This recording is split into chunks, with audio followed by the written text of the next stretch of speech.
আসসালামু আলাইকুম। সবাই কেমন আছেন? আশা করি সবাই অনেক অনেক ভালো আছেন। আল্লাহর অশেষ রহমতে আমরা অনেক ভালো আছি। আর আজকে আরেকটি ভিডিও নিয়ে চলে এসেছি আপনাদের মাঝে। আর এখনও আমি বাবার বাড়িতে আছি। তো বাবার বাড়ির সকালবেলা মানে অনেক দেরি করে ঘুম থেকে ওঠা, আর ঘুম থেকে উঠে দেখি যে মজার মজার খাবার রেডি করা আছে টেবিলে। তো আজকের নাস্তায় ছিল চালের রুটি, গরুর মাংস, তারপর আলু ভাজি। তো আলু ভাজি আর খাই নেই, গরুর মাংস দিয়ে চালের রুটিটাই খেয়েছি। খুবই মজা হয়েছে চালের রুটি। আর এরপর চলে এসেছে আমার কাজিন, যে কাকার বাড়িতে আমরা ঘুরতে গিয়েছিলাম। ওই কাকার মেয়ে মানে আমার কাজিন প্লাস ফুফাতো ভাইয়ের ওয়াইফ, তো দুদিক দিয়ে আমাদের আত্মীয়। তো উনি এসেছে, ওনার সাথে অনেকক্ষণ বসে গল্প করেছি। তো এরপর উনি চলে গিয়েছে, অনেক করে বলেছিলাম থাকার জন্য, থাকেনি। দুপুরে খাওয়া দাওয়া করে যাওয়ার জন্য বলেছি, তাও করেনি, চলে গিয়েছে। তারপর আজকে গাছ থেকে একদম টাটকা টাটকা আম পেড়ে এনেছে, আর ওই আম দিয়েই আমের জুস বানাচ্ছি, কাঁচা আমের জুস যেটা। তো কাঁচা আমের জুসটা আমার কাছে খুব ভালো লাগে, আমার আব্বারও খুব পছন্দের কাঁচা আমের জুস। আর আম্মা তো একদমই পছন্দ করে না কাঁচা আমের জুসটা। তো আমি কাঁচা আমের জুসটা বানানোর জন্য আগেই কিছু বরফ করে রেখেছিলাম, তারপর ঠান্ডা পানি, যেহেতু এখন প্রচণ্ড গরম, এখন কিন্তু এত গরম পুরা বাংলাদেশেই গরম পড়ছে, মানে সহ্য করার মতো গরম না। আর ঘন্টায় ঘন্টায় কারেন্ট যাওয়া তো আছেই, মানে ফ্রিজে নর্মালে আমরা ঠান্ডা পানি রেখে খেতে পারি না, কারণ ওইখানে পানি একেবারে গরমই থাকে। ডিপে রেখে তারপর ওই পানিটা তাও একটু নর্মালে রাখার মতো অবস্থা হয় আর কি, এত কারেন্টে ডিস্টার্ব করে। তারপর আমার কাঁচা আমের জুসটা বানানো হয়ে গিয়েছে। কাঁচা আমের জুসটা বানানো খুবই ইজি, জাস্ট আমটা একটু কুচি করে ব্লেন্ড করে নিতে হয়, আর সাথে একটু পুদিনা পাতা দিয়ে বিট লবণ আর যার যার টেস্ট অনুযায়ী চিনি দিতে হয়, আর হচ্ছে একদম বরফ ঠান্ডা পানি, এই হচ্ছে জুস। আর আমাদের জুসটা খেতে খুবই মজা হয়েছে। তারপর আমরা চলে এসেছি পুকুরে, কারণ আরশ আজ কয়দিন ধরেই পুকুরে গোসল করবে। আমি জাস্ট একবার বলেছিলাম যে আরশ তোমাকে পুকুরে গোসল করাবো, আর ও প্রতিদিন আমার মাথা খারাপ করে ফেলছে, পুকুরে গোসল করবে। তা আজকে ভাবলাম যে একটু নিয়ে যাই, যেহেতু এত গরম পড়ছে, মনে হচ্ছে গায়ে ঘামাচি উঠে যাবে, তো ওকে নিয়ে একটু পুকুরে আসছি।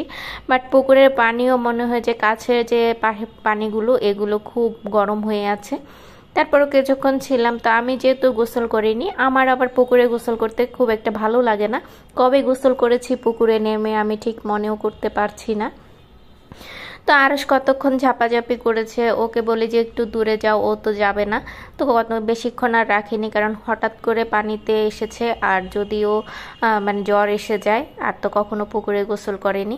তাই আমরা সর্বোচ্চ মানে 10-15 মিনিট ছিলাম, এরপর চলে এসেছি বাসায়। আসার পরে যে খাবারগুলো প্যাক করতে দেখেছেন, ওই প্যাকগুলো ছিল আমাদের মসজিদের হুজুরের খাবার। তারপর দুপুরে আমরা খাওয়া দাওয়া করেছি, আর বিকালবেলা একটা পার্সেল এসেছে, তো পার্সেলটা খুলে নিচ্ছি। এটা আমি আমার আম্মার জন্য একটা বটি স্ট্যান্ড বটি অর্ডার করেছি। এই বটিটা অনেক উপকারী এবং অনেক হেল্পফুল, মানে দেখতে মানে খুবই সুন্দর, আর কাজ করে খুবই আরাম পাওয়া যায়। যেহেতু আম্মা নিচে বসে কাজ করতে একটু প্রবলেমই হয়, অনেকক্ষণ ধরে কাটাকাটি করা লাগে, দেখা যায় অনেক রকমের তরকারি রান্না করে প্রতিদিন, সেক্ষেত্রে অনেকক্ষণ ধরে নিচে বসে থাকা লাগে।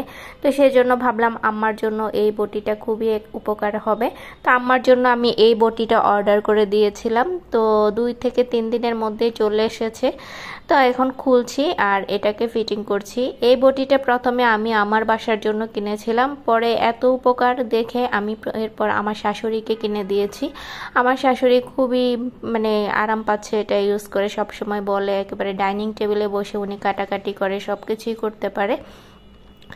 তো এরপর আমি গেলেও ইউজ করি। পরে এবার ভাবলাম যে আম্মার জন্য এটা অর্ডার করে দেই, তো আম্মার জন্য নিয়ে এসেছি। তো বটিটা খুবই ভালো পড়েছে, এখন এটাকে ফিটিং করা লাগবে।